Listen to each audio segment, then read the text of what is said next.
భారత ప్రభుత్వ చట్టం 1935కి సంబంధించిన అంశాలు. నంబర్ 1. ఈ చట్టం 321 సెక్షన్లను, 10 షెడ్యూళ్లను కలిగి ఉంది. 2. ప్రావిన్స్‌లలో ద్వంద్వ పాలనను రద్దు చేసింది. దాని స్థానంలో ప్రావిన్స్‌లకు స్వతంత్ర ప్రతిపత్తిని కల్పించింది. 3. కేంద్రంలో ద్వంద్వ పాలనను ఇది పొందుపరిచింది. 4. ఈ చట్టం ద్వారా అవశిష్ట అధికారాలనేవి వైస్రాయ్‌కి ఇవ్వబడ్డాయి. వ్యక్తులు, వారి యొక్క సిద్ధాంతాలు.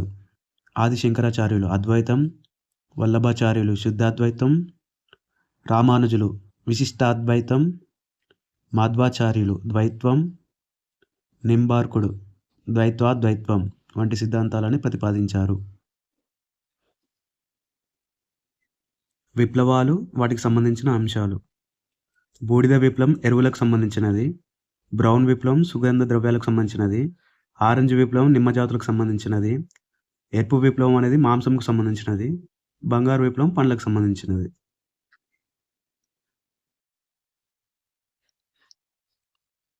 క్విడ్ ప్రో క్వో నియమం అంటే ఇచ్చిపుచ్చుకోవడం అని అర్థం. సింపుల్గా చెప్పాలంటే మనం ఏదైనా పెట్టుబడి పెడితే ఆ పెట్టుబడి అనేది మన అభివృద్ధికి దోహదపడింది అనుకో, దానిని క్విడ్ ప్రో క్వో నియమం అంటారు. క్విడ్ ప్రో క్వో నియమం వర్తించే అంశాలు ఫీజులు, అభివృద్ధి పనులు, ప్రత్యేక విధింపులు వంటి అంశాలపై వర్తిస్తుంది. రామగిరి గుట్టలు పెద్దపల్లి జిల్లాలో ఉన్నాయి. రాయగిరి గుట్టలు యాదాద్రి భువనగిరి జిల్లాలో ఉన్నాయి. పాండవుల గుట్టలు జయశంకర్ భూపాల జిల్లాలో ఉన్నాయి. నందికొండ నల్గొండ జిల్లాలో ఉంది. పాపికొండలు భద్రాద్రి కొత్తగూడెంలో ఉన్నాయి. ఇక్కడ రామగిరి, రాయగిరి చూడండి యా తేడా ఉంది. అక్కడ ఒకసారి గమనించండి. జాతీయ మహిళా కమిషన్కి సంబంధించిన అంశాలు. ఎన్సిడబ్ల్యూ అనేది ఒక చట్టబద్ధ సంస్థ. 1992 జనవరి 31వ తేదీన ఇది ఏర్పాటు చేశారు. ఎన్సిడబ్ల్యూ యొక్క తొలి చైర్మన్ జయంతి పట్నాయక్. ఎన్సిడబ్ల్యూ ప్రధాన కేంద్రం అనేది న్యూఢిల్లీలో ఉంది. 2024 విజ్ఞాన్ రత్న అవార్డు అనేది గోవిందరాజన్ పద్మనాభన్ గారికి వచ్చింది. 2024 విజ్ఞాన్ టీమ్ అవార్డు అనేది చంద్రయాన్ 3 టీంకి వచ్చింది. 2024 విజ్ఞాన్ శ్రీ అవార్డు అనేది ముగ్గురికి వచ్చిందనమాట. ఒకళ్ళేమో అన్నపూర్ణి సుబ్రహ్మణ్యం, రెండో వారు జయంత్ బాలచంద్ర, మూడో వారు ఉగాన్కర్. ఆగస్టు 6వ రోజు హిరోషిమా రోజు, ఆగస్టు 9వ రోజు నాగసాకి రోజు.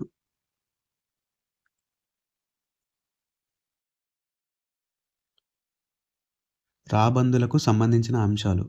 రాబందుల మరణానికి డైక్లోఫినాక్ అనే మందు కారణం అన్నమాట. ఈ మందుని ప్రభుత్వం 2006లో నిషేధించింది. వల్చర్ మ్యాన్ ఆఫ్ ఇండియాగా విభు ప్రకాష్కి పేరుంది. రాబందుల కోసం తొలి రెస్టారెంట్ అనేది జార్ఖండ్లో ఏర్పాటు చేశారు.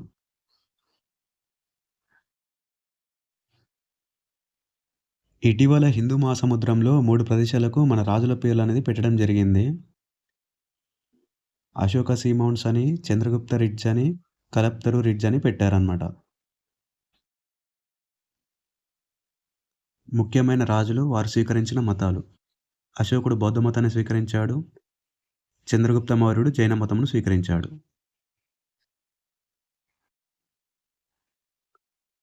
విన్యాసాలు, అవి నిర్వహించే దేశాలు. హరిమౌ శక్తి విన్యాసం భారత్ మలేషియాల మధ్య జరుగుతుంది.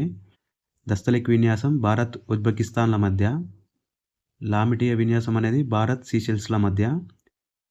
మిత్రశక్తి సైనిక విన్యాసం అనేది భారత్ శ్రీలంకల మధ్య.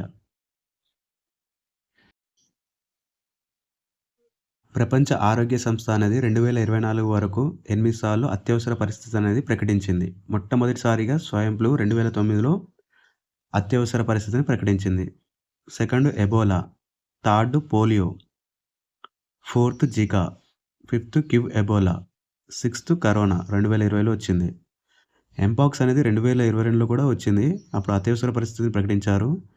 నెక్స్ట్ 2024 కూడా వచ్చింది. ఉద్యమాలు, వాటి యొక్క కాలానుక్రమం. సైలెంట్ వాలీ ఉద్యమం 1973. నిశ్శబ్ద లోయ సంరక్షణ ఉద్యమం 1976. చిప్కో ఉద్యమం అనేది 1978లో జరిగింది. జంగిల్ బచావో ఆందోళన 1982లో జరిగింది. అప్పికో చాలువాలి ఉద్యమం 1983లో జరిగింది. నర్మదా బచావో ఆందోళన 1985లో జరిగింది. గంగా పరిరక్షణ ఉద్యమం 1988లో జరిగిపోయింది.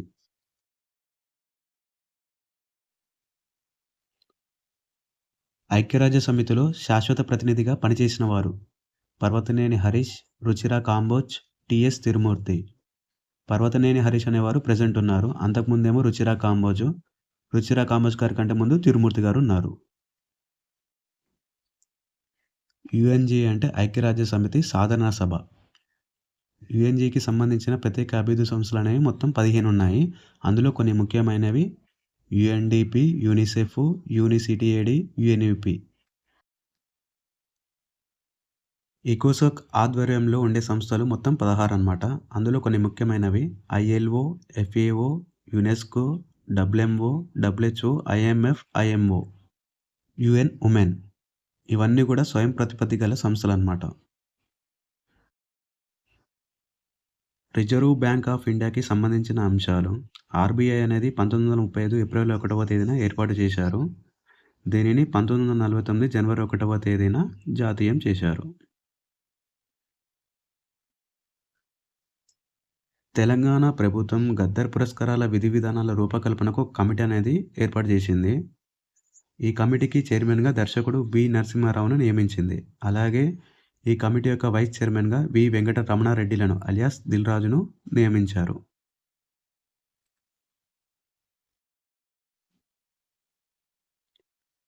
ఇస్రోను 1969 ఆగస్టు 15వ తేదీన ఏర్పాటు చేశారు. ఇస్రో యొక్క తొలి చైర్మన్గా విక్రమ్ సారాభాయ్ ఉన్నారు. భారత అంతరిక్ష శాస్త్ర పితామహుడుగా విక్రమ్ సారాభాయ్కి పేరుంది. భారత తొలి ఉపగ్రహం ఆర్యభట్ట. ఈ ఆర్యభట్టను 1975వ సంవత్సరంలో ప్రయోగించారు.